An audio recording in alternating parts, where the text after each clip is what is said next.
मध्य पूर्व में तनाव के बीच भारत में पेट्रोल डीजल की कमी की अफवाहें फैल रही है। अली दारूवाला ने नागपुर में कहा कि रूस से तेल आपूर्ति जारी है और देश में पर्याप्त भंडार है, इसलिए घबराकर पेट्रोल पंप पर भीड़ न लगाएं। कार मी अली दारूवाला, मी ऑल इंडिया पेट्रोल डीलर असोसिएशनचा राष्ट्रीय प्रवक्ता आहे।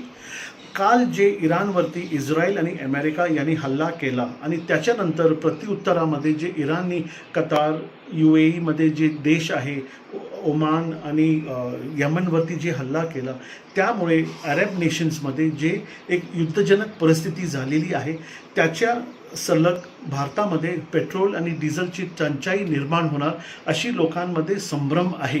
पण आपल्या माध्यमातून मी हे जनमानसला कळवू इच्छितो का भारतामध्ये पेट्रोल डिझेल याच्या रतीभर पण आपल्याला शॉर्टेज होणार नाही, कारण माननीय हरदीप पुरी पेट्रोलियम मिनिस्टर आणि आपले देशाचे लाडके पंतप्रधान माननीय नरेंद्र मोदीजींनी जे रशियासोबत चांगले संबंध ठेवलेले आहे आणि जे आपले इम्पोर्ट फ्रॉम रशिया ते अजूनही चालू आहे आणि आपल्याकडे बॅरलचा भरपूर साठा आहे।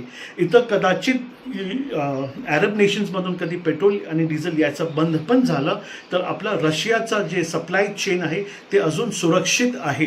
तर मी तुमच्या माध्यमातून हे लोकांना विनंती करतो का पेट्रोल डिझेलसाठी पंपावर प्लीज लांब रांगा लावायची गरज नाही, कारण महिनो ना महिनो साठा पुरल एवढा साठा आपल्या भारताकडे या शासनाने करून ठेवलेला आहे।